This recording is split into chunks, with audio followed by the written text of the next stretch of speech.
Coming up this week on the Digital Lifestyle Show 901, Gary and Richard are here, and we've got lots to talk about. We're talking about the Apple event and the new headset. Lots of interesting things coming out about that. Is it a HoloLens rival replacement, or is it a Quest replacement? We'll talk about all the things that it is and what it isn't. We've got new builds to talk about, Windows 11, and we'll talk about some other stuff as well. So let's get straight to Richard and Gary. Right, Richard, good evening. Good evening, Ian. How are you? Okay, good. Hopefully Gary should be joining us shortly as well. Enjoying the nice sunshine. Very rare British weather for like 3 weeks without any rain or something. Since I come back from Italy, we've not had any rain. I know it's lovely, isn't it? Although I have to say my garden is now as hard as concrete outside. So yeah. I've been doing a lot. My tomatoes are coming on nicely. So's my strawberries. Everything in the greenhouse is doing nicely. But I've got these water butts that connect, one from the main house and one from the greenhouse. I think it's about 300 litres of water, and they're nearly empty now. So. Oh, that's a problem. Yeah. Yeah, because I like to water from the. Oh, here we go. Yeah, he's got his avatar on. Hey, his avatar's working. I was just saying, but mine's not working. I couldn't get it to work, even though I've enabled it in the admin bit. It just doesn't show up. I don't have the apps button. That's not at all creepy looking, Gary. Just so you know, it's not. It's very creepy looking. You can actually age it, which is an interesting thing. You can add wrinkles, but you can't make it really aged. So it looks a bit like a very young me, except I didn't have glasses when I was very young. You can't add the stress from trying to deal with Teams then to your face stress look. Actually, it works quite well though. Yeah, the sync works quite well. I mean, what surprised me is it doesn't use the camera at all, so it doesn't follow your movements or anything like that. Yeah. So if you actually want to do a suggestion, you have to sort of use the little menu at the side, which is okay. It certainly does better for if someone wants to raise a hand in a meeting. It becomes a lot more obvious that they've actually raised their hands. Oh yeah, yeah. Which is quite good. And if you all sort of the normal reactions actually come with gestures as well. No, it's quite good in that respect. But yeah, it's you kind of want to be able, because you nod and it doesn't follow your nodding and things like that. So, yeah, you want to be able to do that without having to pick something to make it really useful. But it is useful when you can't turn your camera on, like I can't at the moment, and you want to be able to interact a little bit. Yeah, I think it was quite good actually. Yeah, we just have to get used to these strange virtual avatars in the world that we live in nowadays. It's not as bad as some of the avatars that I've seen. So yeah, it was quite good that. Well, we've got they can nod as he nods away. So you've got to actually click a menu option to nod. Yes, yeah. So I have to do that. Well, I can think about it, but oh no, that's strange. But yeah, and if you do say something really well, I can give you an applause, and It's quite good. I mean, there is I don't usually, unless there's a real need to it. I tend not to use the camera during meetings at work because I don't want to look at have a look at what the PowerPoint is, whatever. But some people do insist on having the cameras, and then perhaps if you're not able to, then it is quite a good alternative. Yeah. Right, well, we've got plenty to talk about today, so I thought we'd start with the Apple event because of all the recent events we've had. This is the one where new things have been announced, and of course they announced the AR, VR. Well, it's not AR actually, the VR headset. I thought we could talk about that. But before we get on to that, was there anything else at the Apple events that you spotted that looked interesting? I mean, I would say loads, but Gary, you first. Well, to be honest, I haven't had a chance to catch up with the Apple event, so I think I'm going to hand it to you to talk about it. I'll listen intently and find out things. Nod. Yeah, well, I mean, obviously there was we'll get to the most leaked and trailed and teased hardware announcement in the world ever later. But I think kind of like OS 17 looked very interesting. There's a whole load of new features coming in that for iPhone users. Although again, the admission that it's not going to be available for iPhone 8s and iPhone, I think 10s or Xs rather. I'm not going to get it. So admission of things moving on. I also found interesting was the launch of the Mac Pro as I think was that the last Intel holdout. I think He probably was, yeah. Yeah, so that appeared, a new Mac Pro with the M2 Ultra, which amazingly looks like unheard of for Apple. It looks like it's coming in quite a bit cheaper than the Intel version. I was playing with some specs and things. It looks like it's cheaper by an order of magnitude, which is impressive. Obviously, the Mac Pro is the powerful Mac. Although the Mac Studio, I think, has also had an update, and they've also done a 15-inch MacBook Air. So all using obviously Apple Silicon. So and I think they're coming out next week, but you can order them as of now. So I thought pretty good actually. I think because the MacBook Air, I think US it's going to cost $1,300. I'm not quite sure what it costs in UK pounds. Probably pounds. A straightforward pound-dollar conversion job, I imagine. Yeah. But if it looks like nice hardware, a nice update, and of course moving to the M2, which is again there's no getting away from it. It's a nice bit of kit. So there was quite a few things that I did find interesting. Yeah. The what happens to the iPhones that sort of get left behind? Do they just get the security updates and things like that? I guess they'll keep getting security updates until the end, I suppose. And then they'll stop supporting. I mean, they must be about 5 years old now, I suppose. Those devices. So it does make a certain amount of sense. And again, I'll give Apple credit for supporting those devices as long as they have. I mean, we do know that it can be quite hard to get your Android devices updated from certain manufacturers.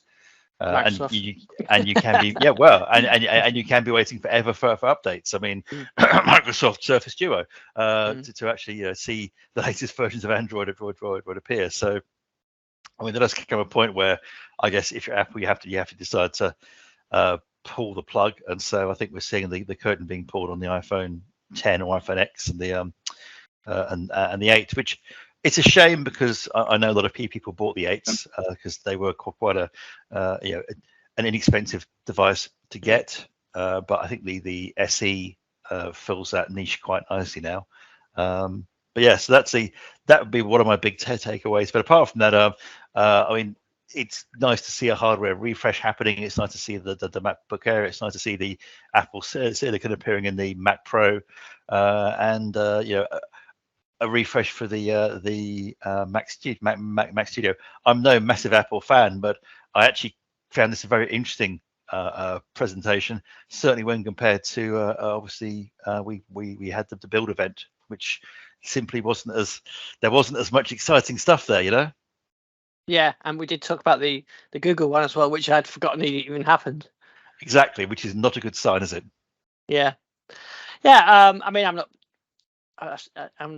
that bothered about the hardware or the OS really, but it's good to see some new hardware being refreshed or the existing range being refreshed. I know some people like I loved the MacBook Air. I got one of those when it first came out, just because it was so different from the form factor, the big chunky Windows ones at the time, and now of course everything's kind of caught up with it. But it has, but it's certainly if you look at the price of some Ultrabooks, it's the MacBook Air doesn't look as expensive as it might do compared to similar price Windows kit.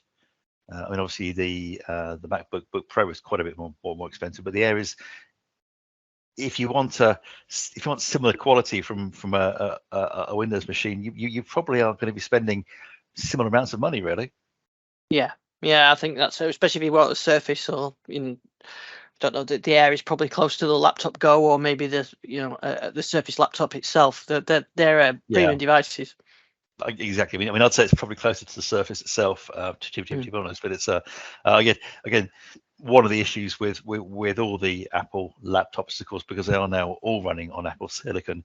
That does mean there's no real scope for to boot into Windows. You'd have to run Windows via a virtualization solution like the likes of Parallels, or similar. I mean, there's a few out there now, all which do a great job, and particularly when you run Windows on ARM in a virtual machine on Apple hardware, it's quite vexing when I compare it to my actual Windows ARM hardware. Dev kit, which I have here, is just not as fast. Just not as fast. So Yeah. I think Microsoft and its hardware partners need to have a good hard look at this ARM ecosystem, or concentrate on Intel. Yeah, well, I think we'll get the answers on that, or whether we get what they do with the Surface refresh. I've kind of read that there's going to be a Surface Go finally refresh, but probably not a Surface Pro refresh. Yeah. Because that they didn't do that long ago. But if there is a Surface Go that's ARM, then yeah, that shows a bit of commitment to it. But if there isn't, then yeah, I think they're done with it. It's not like Microsoft to come up with the technology, spend loads of time developing it, getting it to a point where it's almost good enough, and then abandon it and someone else to take over, is it? Which brings us on to the Vision OS. Yeah. I was also going to say it's unlike Apple to invent something which has been previously invented. Yes, that was what I was going to say. Is So the other thing they announced was the Vision Pro. Interesting. I did see a few people saying it's called the Pro, but it's the first time they've launched a Pro device without having the normal device first. So perhaps this indicates that there'll be a Vision non-Pro one at some point in the future. Possibly. I mean, it's expensive. It's what, $3,500. $3,500, yeah.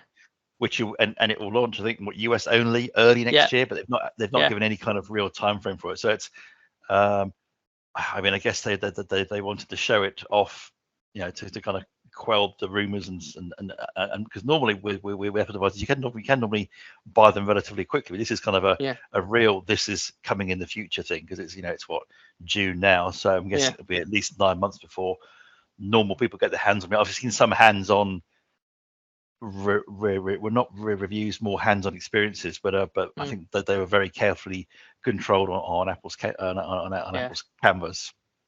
But I have to say it looks like a very nice piece of kit. I think it's interesting to sort of see this appearing in the weeks after build, where thou shalt not mention HoloLens. So and this has turned up at a price point which looks very familiar if you obviously were a HoloLens fan, and it looks very, very it's kind of what I would have imagined the HoloLens 3 might have been in terms of the high resolution screens. Obviously it's got the pass through.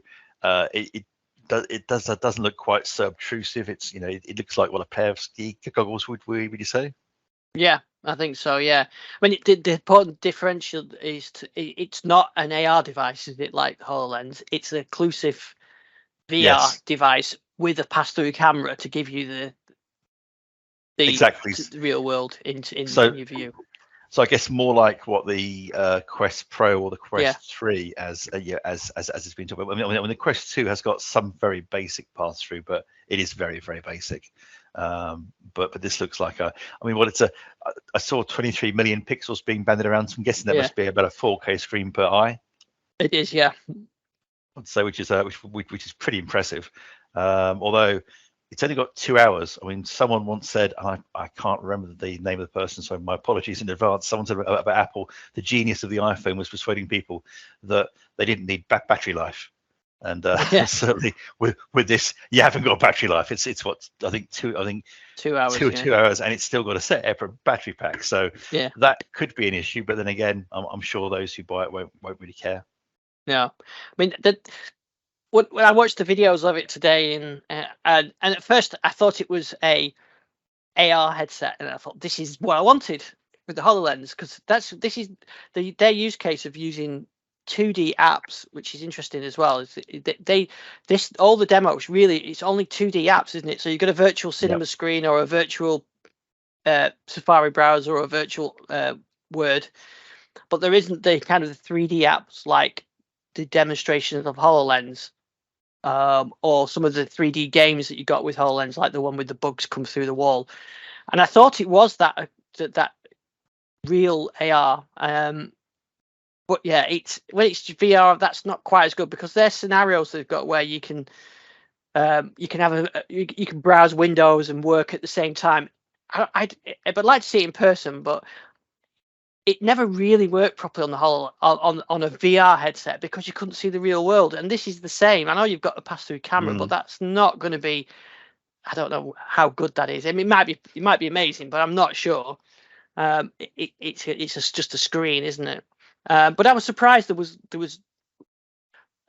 it was all about 2D virtual screens and not about any 3D. Like, do you remember the Minecraft demo, which we never really got? It was a great demo, but Microsoft never actually released it, did they? But it looked good. Maybe this is part of the reason why Apple aren't doing that, is because Microsoft never got it to work either. But there were proper 3D games. Like, I played that game, I can't remember what it was called now, that sort of murder mystery game on the HoloLens, which was really good. But that was a proper 3D thing where you could walk around it. And this isn't that, isn't it? This is more about screens. But I think that weird pass through, it's got a screen on the other side, doesn't it? So people see your eyes. But that looks a bit weird to me. Yeah, as well. that looks really strange. I'm not sure about that. I mean, that would actually be more useful to indicate if a person is using the video pass through, so they can see you, or if they're actually in a full VR. Sorry, it's not that they don't call it VR, do they? They call it sometimes they call it a different thing, but it is VR basically. Yeah. Yeah, and they called it also as well as spatial computing, isn't it? So metaverse is out and spatial computing is. Yeah. It's using hand tracking, isn't it? Sorry, eye tracking as well. It's got eye tracking, so it's got hand tracking, so it's got no controllers. It's going to use hand tracking. It'll use eye tracking, so it knows where you're looking. So again, sounds similar to what the Quest Pro and Quest 3 will do, where they'll look and see where you're looking and then sort of render it in more detail there. So that sounds quite cool. I mean, the crispness of the screen does look, for you, Ian, though, it would be useful as like a larger screen, though. I mean, that does seem to be quite an interesting feature. But yes, it's one of those things where it looks amazing, but I think it's still searching for that killer app, which I don't think it's got yet. And I have to say, at $3,500, that's a lot of money, particularly when, I mean, the Quest 3, when it finally appears, I'm guessing that's going to be around what, the $499 mark. Yeah. So, I know there'll be people who will buy Apple stuff because it's Apple stuff, and it will be a great experience, I'm sure. But I have to say, $3,500, that's a lot of money. Yeah, sure is. Gary, have you seen any developer opportunities there? It's interesting. I think that part of the high resolution screen, I mean, it has to be really high resolution for the pass through side of things, and that actually may be easier to code for than some of the AR stuff. And Apple was always going to have its fanboys. It's always going to have and I think I've just been reading up a few bits while you've been there, and I noticed that they're saying that Disney actually managed to sell this better than Apple did with their view of what the Disney Plus would be like with it. I think that's the sort of area where they may be able to get traction. I mean, there are certain people who will buy this for the cachet of buying it. Like the early adopters of the Apple Watch bought the Apple Watch because to prove you could afford it. Yeah, I mean it's way too pricey really for general consumer use. But that's the Pro Tag. That's probably not where they're aiming it. And I can certainly see some of the uses they came up with for the HoloLens being used on this, even without the 3D side of it, because sort of things like instructions and that can be done in 2D, and that was probably one of the best uses of HoloLens, was the sort of the remote instruction type idea. You didn't touch this bit, touch this bit, and I think they could certainly do something like that. I mean, I haven't seen what the developer experience is going to be like for it. I suspect it's pretty simple actually. It looks like standard iOS type code. So it might be interesting. I wonder if Microsoft will do a Maui or formerly Xamarin approach for actually doing this. That could be interesting. Yeah, or you could use Unity or something like that. Yeah. I mean, I've heard that people saying who've tried it that it's not that comfortable to wear for a long period of times, but I think the HoloLens wasn't too bad. The Windows mixed reality headsets, after a bit you did get tired on those. But I think it was the quality of the pass through really, because I liked the HoloLens because you weren't excluding, you were it's still in the room. So if they could get that pass through work where it's good enough that it still feels natural, and you've got the big screen options, that sounds quite good. Because I can imagine, I always thought for the HoloLens I could have a big mixing console virtual mixing console. So you've got your synths and everything, and you've got your virtual mixing console. That would be great for that. But the HoloLens screen was too small. There was no link to anything else. But if you couldn't do it with a mixed reality headset, because you couldn't actually see the room while you're there. So if the pass through works, then maybe. I don't know, Rich. What's the pass through like on the Quest? Have you tried it? I've tried it on the Quest 2. It's not great. Right. It's quite grainy. It's more of a flat, gimmick or than does anything else. Is it 3D? No, it's very flat. No. I mean, it's a lot. I mean, it's the ones I've seen. It's like looking at just a flat screen. There's even a bit of lag. To be honest, it's kind of a nice, interesting thing. It just doesn't work very well. It's a little bit like the hand tracking on the Quest 2 works in theory, but it's nowhere near as good as the HoloLens, for example. Yeah. So again, I suppose if it works in practice, then it would be good. It does seem to have, it does do some of the things that I always wanted HoloLens to do, and mixed reality. And I once again, I lament that Microsoft sort of give up on consumers, and then Apple come along and do something. Yeah, I mean, in this case, it's quite sad seeing how Microsoft is at least from an outsider's view, it seems to be backing away from the HoloLens, and then we have this huge big splash from Apple. Yeah. Although, to be fair, Apple have had their fair share of disastrous products as well that promised much and ended up being awful. So we shall see. Yeah, and it's like Gary said, there doesn't seem to be a real killer app for it yet. No, but Apple, I mean, they're also notable. And Gary mentioned the Apple Watch, where Apple will stick with, that they will stick with the thing and keep trying and trying and trying. So, if this is a version 1 attempt, it's a good version 1 out the gate. Yeah, what'll be interesting to see is what Google plan to do with it, because I mean they've had the Google Lens, wasn't it? It was called the little camera thing.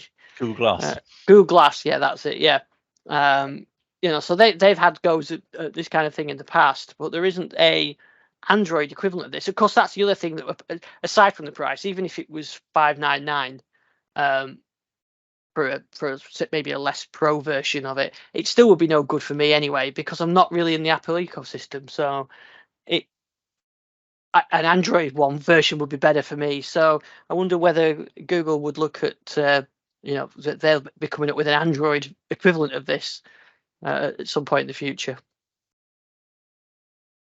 Or is that the Quest? Is that the sort of the non-Apple alternative?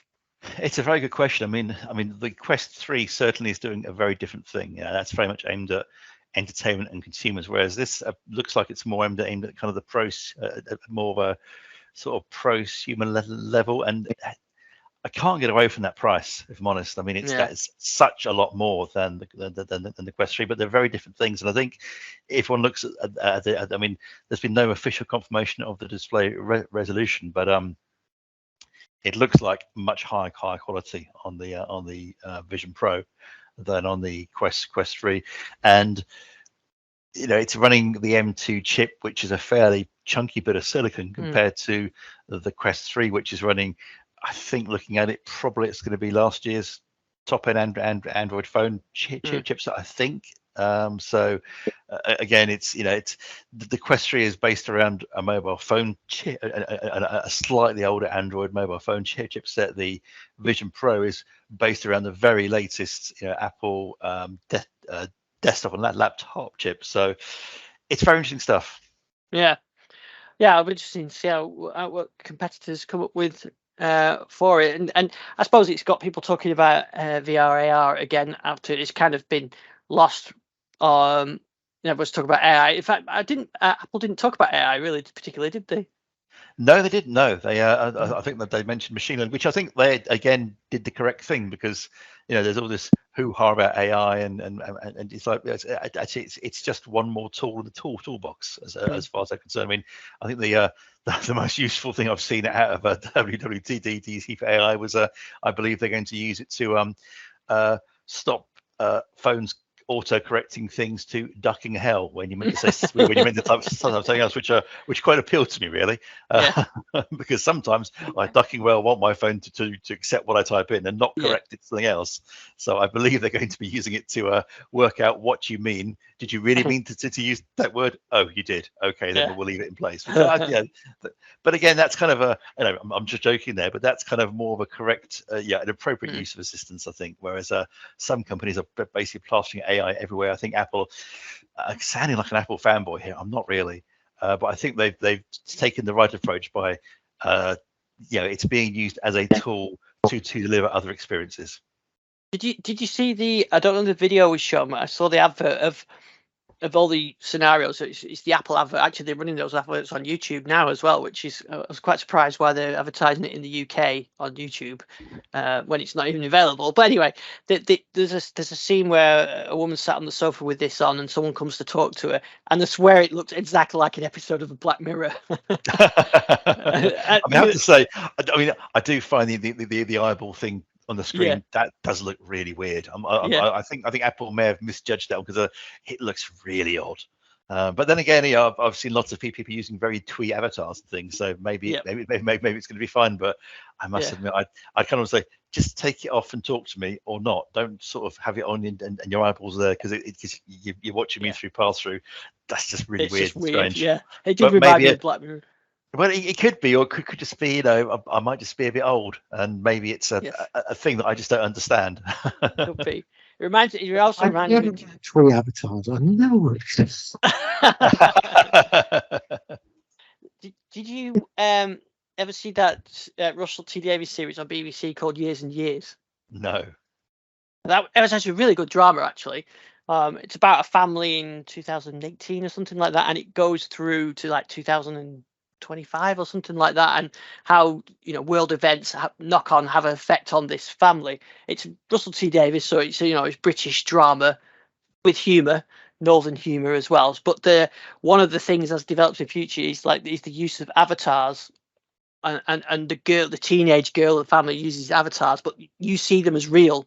And she wouldn't take off her cute avatar, and that was the same thing. She was saying her parents were too old and didn't get it, but the parents found it very disturbing, and it's quite a good storyline in it about But anyway, it is that kind of thing where you go to talk to someone and they've left their Apple goggles on and they've got some weird emoji eyes looking at you while you're trying to have a conversation with whoever they are. So yeah, there is perhaps a bit of adjustment with generations as well, that future or younger generations will accept. I mean, can you imagine if instead of it just being your eyes, you can put fake goggle eyes on there or something like that? It'd be horrendous trying to have a conversation with someone.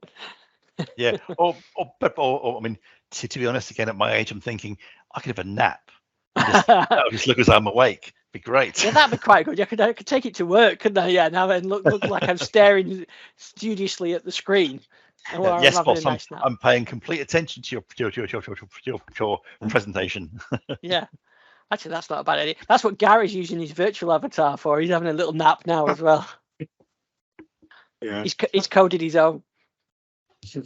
Yeah, it's interesting though. The one thing, like, for all its flaws, I mean, I love this kind of technology, but having both the HoloLens and the mixed reality, like I've mentioned before, I don't actually actively use them anymore because of the limitations, and there just isn't a great use case for me. That's the problem. I think maybe if I was a bit more into gaming, I would use the mixed reality gaming. HoloLens is too really long in the tooth now to be any use, but maybe I'm not even the target market. But I do like it, and I do like the fact that there is new technology. But I'm not sure this is the device that will set the world on fire. But I do like the fact that there's something new to talk about. I think that was everything from the Apple event, wasn't it? That was I wanted to talk about this week. We did get some builds last week. We got a dev and beta releases, didn't we? We did, and we also got an update to the Paint app for Windows 11 Insider. So yeah, so let's have a look. Yeah. So we had a dev. We had a Canary build 25381.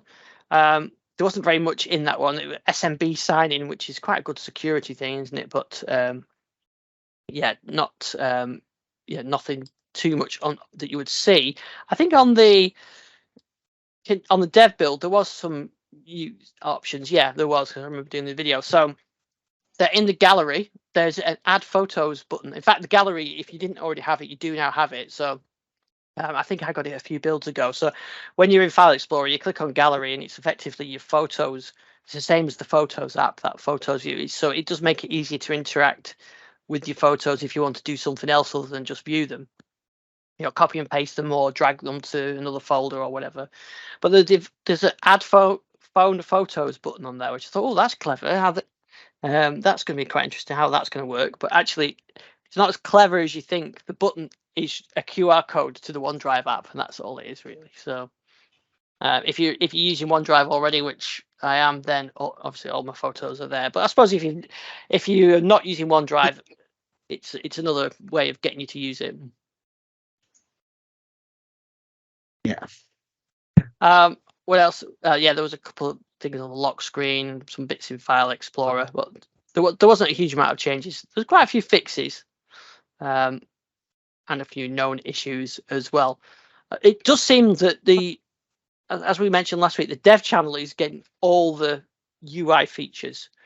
The Canary channel is getting a few platform features like SMB, signing and that kind of thing. But the dev channel is all the UI stuff. So I think it's pretty much, as we said last week, 23H2, the next big update to Windows 11 coming later this year.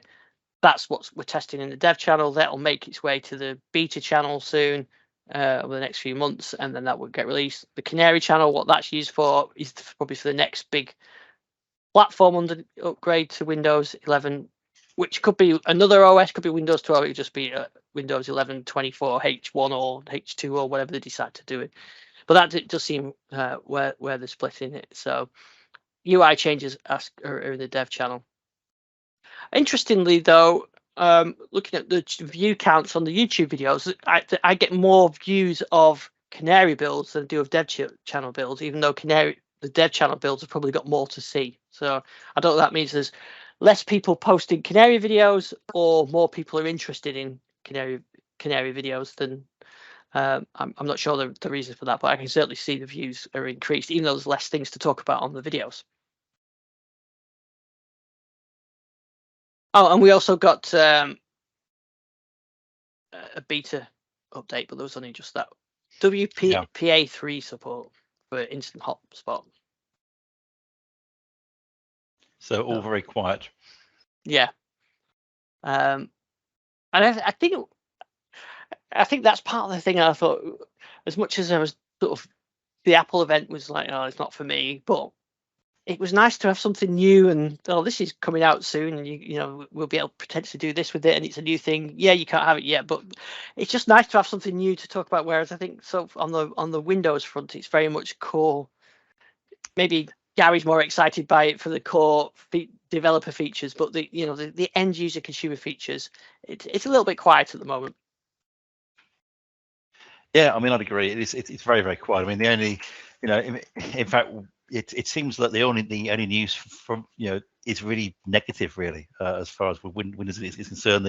The builds are very quiet, and I think was it this week that the balloon went up to say Cortana's going to finally breathe its last? Yes, I did put that. Yeah, I forgot about that. Yeah, Cortana's going to be dropping support of Cortana at the end towards the end of this year, I think, isn't it? Yeah, I mean, obviously that does make sense. I know well. Yeah, I mean, it does make sense because Microsoft would much rather you use its with the AI tools to do similar kind of things. Although, it's a shame. It's one of those things where you think, well, with Cortana, Microsoft was again almost ahead of the game, really, in many ways, particularly in conversational assistance, because you could have a conversation with Cortana in understood context, and yet it appears to be being. I mean, it was left to wither and die for a few years, and now it's been sacrificed on the altar of AI, I believe. Yeah, I mean, I'm surprised that they couldn't have.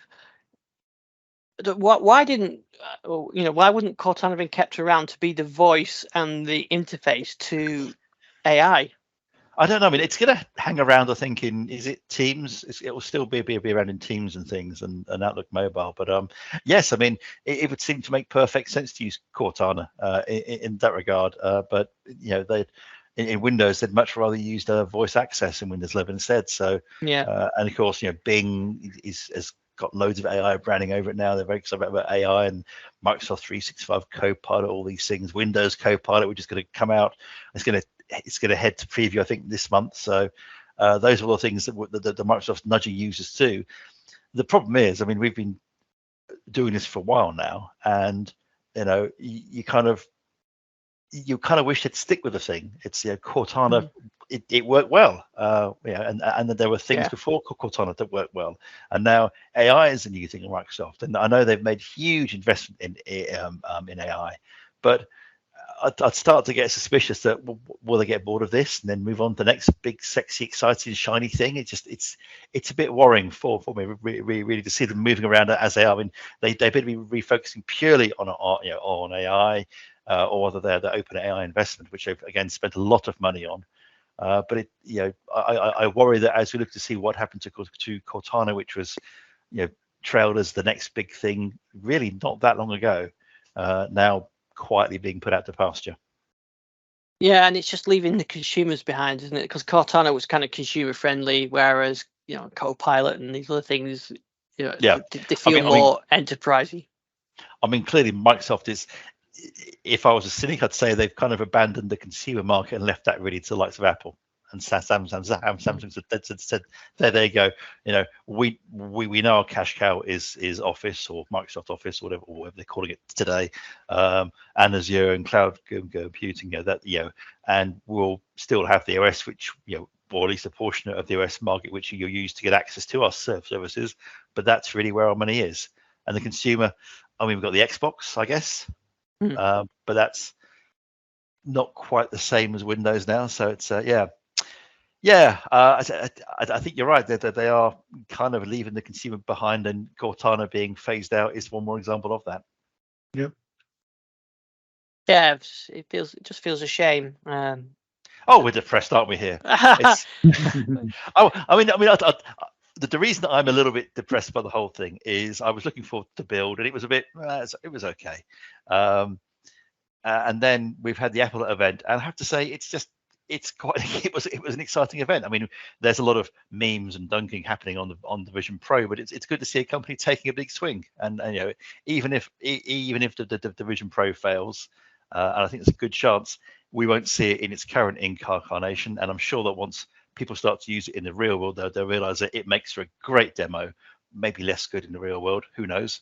But at least it's a bit of innovation. It's something quite new and exciting. And if I was an engineer working on the Meta Quest, I'd be feeling quite nervous really to see what happens next, because it's a case of, well, if Apple does succeed with this thing, then it's going to increase expectations on what the Quest 3 or Quest Pro, which I don't think has been a massive sales success, is going to have to do.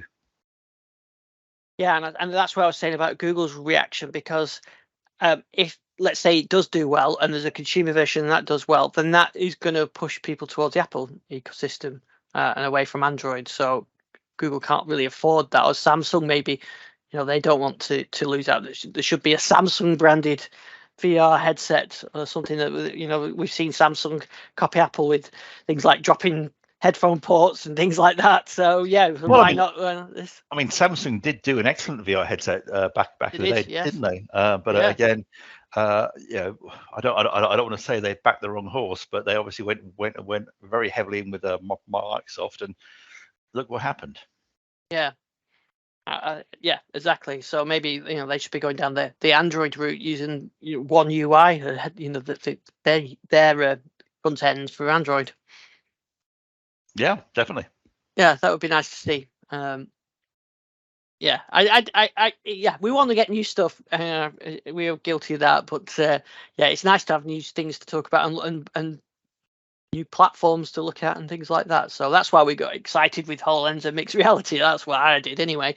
Absolutely, yes. And I have to say again, the HoloLens, and particularly HoloLens 2 did some really impressive things, but I think a lot of businesses tended to use it more for, being, or in many ways, like how Google Glass was used in terms of all the various, the various wonderful sort of AR things was perhaps put by the wayside in favor of, actually, I just want the camera to see what you're seeing, and I'm going to tell you what's the screen, or maybe some training stuff or whatever else, but not the full-on reaching out and manipulating a 3D model. That didn't really take off, I think, in the way that Microsoft may have hoped. Certainly not if you watch the demonstrations. Although, again, I mean, some of the demos or videos that Microsoft showed of HoloLens, I think, again, were dangerous because they created an impression that it could never meet. Yeah. I mean, I guess obviously you're very familiar with HoloLens 1, but that was, you kind of see these wonderful demonstrations of things happening around you, and then you actually put the thing on and you think, oh, well, I can't see anything. Oh, there's a letterbox in front of me. Yeah. That's where the rendering's happening. And so it was, even though you could see, you had your full field of vision, because it was, you were looking through your nose as opposed to pass through. The actual portion of your vision that where things would happen was actually quite narrow. I think that was unfortunate, and that when people saw the demonstrations and then used it, they thought, oh, okay, it's a shame. Yeah, and I think that's why they never really made it. It never made it to a consumer level device, isn't it? Yeah, because they knew that was the case. I just wish they just like we've mentioned many times I wish they'd just stick with it a bit longer, and perhaps definitely not everything has to be instant $billion business. Absolutely, it takes a few iterations to get it right. I mean, we look at Windows. It took Windows, a good three, 4 versions before they actually got to the point where they hit a tipping point with the operating system. And it seems that with HoloLens, with Surface Duo, with the Band, they just give up too fast and think, oh, you just keep on going. But then perhaps, particularly with a Band and Windows Phone and things, perhaps again it's like, yes, well, it's a consumer device. We don't care anymore. Surface Duo, again, somebody within Microsoft said, well, it's who are we making this for? And let's face it, the Android makers can make them better. So yeah. I guess it's a hard-nosed business decision. Yeah, shame though. It is, yeah, it is. Yeah, we want shiny toys to play with, and not Azure, but that's where the money is. Azure cloud. Exactly, and you can't argue with Microsoft's figures; they're doing very well. Although Apple are also doing very well. Yeah, and I think that Microsoft have definitely decided now that it's basically services where they are. I mean, even when you look at Office and the like, yes, they've got clients, but it's primarily the services behind the scenes that they're really pushing nowadays. And that, I think that also applies to the machine learning, large language model stuff as well. They see their investment there as very much providing services for the parties. And the amount of talk I've heard about using Azure OpenAI the last couple of weeks by a lot of companies, so tends to tell me that's quite a good bet. They're monetizing it in quite a good way. Certainly the ability to put corporate resources into that engine without exposing them to the outside world, which obviously if you use GPT or others, there is the chance that GPT might actually process your data and expose it outside. Azure basically guaranteed to have your data. So that's a really powerful message to get out there for certain ideas. I mean, things like training manuals. If you put your training manual into OpenAI and then have the ability to have a chatbot to ask questions that do I do this in a natural English way, and that's actually where I kind of saw Cortana coming in. But maybe it's the Cortana voice. we'll just have the fact that being able to ask those questions, having responded with voice on a mobile. I think that sort of thing is actually quite powerful. And let's face it, people have been trying to do chatbots for years, but they've never been good enough. And when they are good enough, they work really well. I thought it was really interesting, some of the stats which had come out of some of the industries recently. I think it was one Octopus in the UK who was saying that the response, the ratings they got for their AI-based chat with people on their customer support was better than the ratings they got for the actual people interacting with customers. So there's some benefits there, but then there is the dark side to it, the fact that the AI chats can't actually work out the difference between reality and fiction. If it's in their language model, they believe it and will put it out there. As an attorney in the US has found to his cost. Yeah.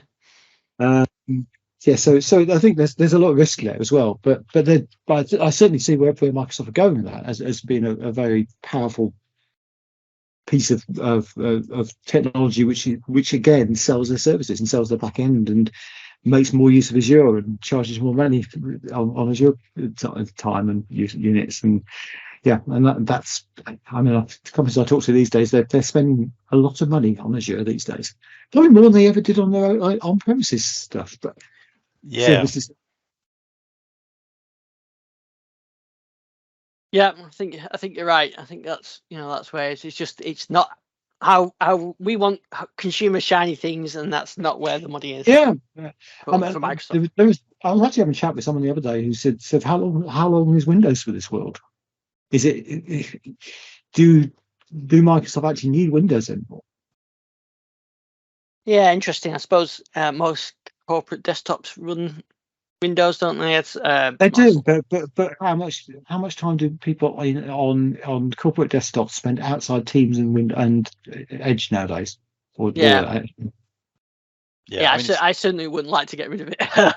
yeah, I mean, it's. I mean, I agree. I actually do agree with Gary in terms of how much lifespan Windows has left. If Microsoft keeps going down the path they're going, I mean, I would give it 5 years, 10 years tops.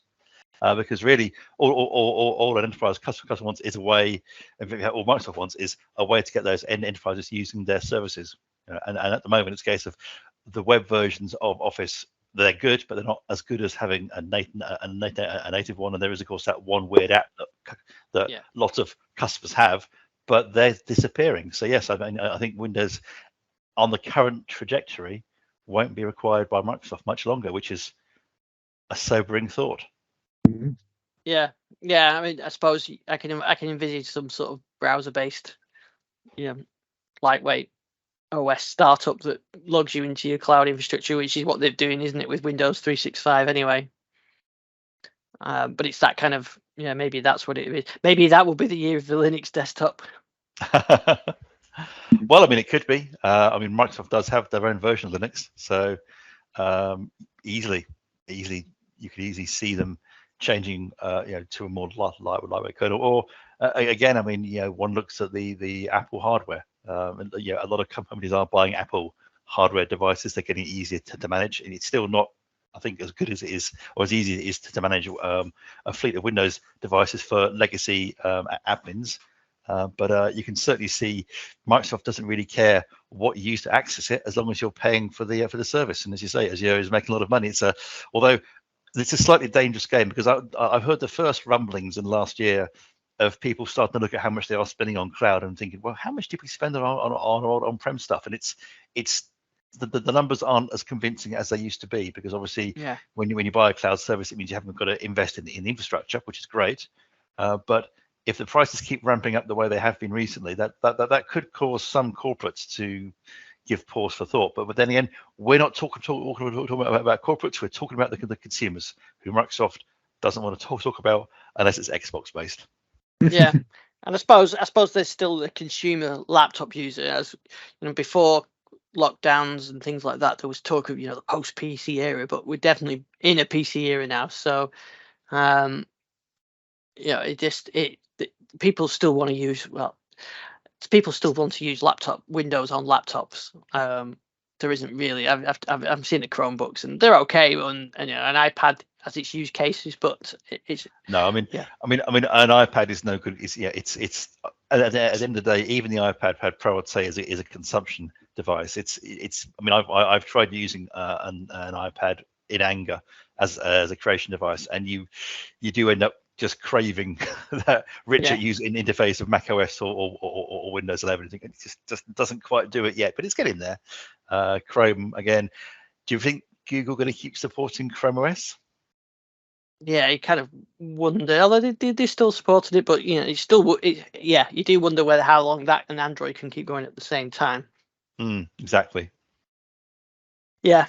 Well, like I said, so we'll see. I did wanted to share one nice image from the Have I Got News for You Twitter feed that's relevant to what we're talking about tonight. So, so if anybody that's just listening on audio, it's the Have I Got News for You, which is the British topical news quiz. It says that Apple's new $3,500 headset targets a lucrative gap in the market for people who like to make poor financial decisions while also looking incredibly stupid. Should put out that Ian was reading a tweet there. Those aren't necessarily his own opinions. Yes, exactly. That was from Have I Got News for You. But I've sat there with the HoloLens on, so what can I say? I can't say too much. I used to use my Quest 2 a lot. I mean, I think one thing that's worth noting about this headset is, of course, it's not tethered as well. So you are, there's a level of free freedom, which again with the Quest 3 and Quest 2, you've got that, and the HoloLens as well. But obviously earlier versions of headsets, you've always had to have a cable connecting to a PC. So I think it's interesting to see them put that much tech into one headset. Yeah, absolutely. Like anything, that we like to see some advances in technology. So I'm hoping that we'll see, like Quest and maybe Samsung and Google all coming up with competing products that that work with our ecosystems. You know what? One of us is going to buy it next year, aren't we? Yeah, probably that's going to be you then, because it's not going to be me, because it's. If only Jason was still. Jason, I bet Jason's queuing outside right now. He's queuing outside the Apple Store for it. In fact, it could be that's perhaps one of they stopped having the queues, didn't they? And that used to be a big thing. Perhaps perhaps this would be a queuing moment for people easily party with $3,500 in the US. It might be a queuing moment for the demo. When they actually get, I think that's probably how most people actually interact it for the first time. Still don't have a demo. Yeah, they can throw them in the Apple Store, can't they? And although I guess that there's a lot of issues around transmissions of viruses and things like that when you pass them over, but yeah. I mean, I must admit, I mean, before the first lockdown, I think it was 2019. I did go to a VR gaming center, and it was great fun. Like, I remember putting this thing on, and the thing was still a bit damp. I mean, I told myself it's the cleaning fluid. It's not sweat from the last person. It's definitely cleaning fluid. But I have to say, I would feel a bit icky about having to change out. We're a bit more aware of these things nowadays, aren't we? Yeah, well, I think I did go to an event where they were doing some VR demonstrations, and they were very, very good about making sure the headsets were properly sanitized between users, which really and truly, even without the lockdown and issues, I always felt icky using somebody else's headset. Yeah. Although, actually, just speaking one more thing, I did notice they're doing something with lenses too, aren't they? So if you wear spectacles, I believe you can get some lenses as well for these. So right, yeah. Just looking obviously yourself and Gary with Gary's avatar. Yeah, of course. Yeah, I mean that's the other thing I always found with the mixed reality headset. I didn't need to wear them for some reason. Even with HoloLens, I never wore them with HoloLens either. Yeah. Perhaps that's why I could never see. That's why I used to think it looked great, because it's all blurred. But yeah, so I think I do wear them for like close use like this now. So yeah, maybe I would need them. So yeah, I don't know how that would work. Would they fit over your lenses, or would you have to have special lenses in the lens itself? Yeah, we'll see. Well, I'm sure you will enjoy it when you get one, Richard. We'll have a go on it. You know what? 3,500. No, I can't do that. I just can't. I simply can't do that. I mean, that's kind of. I could buy a car, quite a nice car, for that much money. Yeah. I could buy a lot of synthesizers for that. Exactly. I can just imagine Mrs. Speed being ever so pleased when I say, yeah, so about that holiday, we're not doing that this year, but look at this. How well do you think that conversation's going to go? Yes. Yeah, I can't. Not well at all. Yeah, we're not going to Italy this year, but look what I've got. I don't know. What I can say is with all the money we've saved by charging the car at home, I've bought this. Yeah, I can see that not going down too well. Right. Well, I think that's everything we've got time for this week. Gary, where can we find you? You Your can virtual find AI? me, my virtual AI, virtual avatar on Teams, but you won't find me there. At Gary WMA on Twitter, and at Gary W at must.to, which I've not actually had a single message on. So if someone wants to send me one, that'd be good. Yeah, Richard, did you say you were on some other system now? Yes, I'm on Mastodon and Blue Sky. So you'll find me Richard Speed on Blue Sky if you're a user. Yeah, Yeah, still haven't got him right yet. Yeah, I guess it's so hard, isn't it, to go onto a new thing? I mean, like you spend quite a bit of time getting your contacts on and everything else. And Yeah, once once you're on there, I mean, I'll be honest. Of the two, I'm finding Blue Sky the most Twitter-like in my experience of it, and also I'm finding more of the people I used to follow on Twitter are on Blue Sky than are on Mastodon. That's certainly one experience. Although, I mean, really, in both local locations, I find the quality of discourse a lot better than certainly the last few years on Twitter, where I began to find it quite difficult. Hence, I'm not on anymore. No, fair enough. Right, well, we'll be back same time, same place next week. You can find me on Twitter at isdixon, or if you go on thedigitallives.com, you can find all the links for everything we've got on there. Oh, I have got a new couple of tracks out on Spotify and Amazon and Apple Music called The Observers.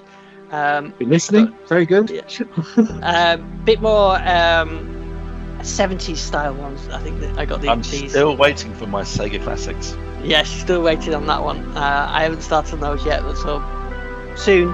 But so I'll play out with the Observer track. I'll include links so you can give it a listen. It has got a bit more of a 70s boy type feel to it than the others. And we'll be at the same time, same place next week. So we'll see you then. Again.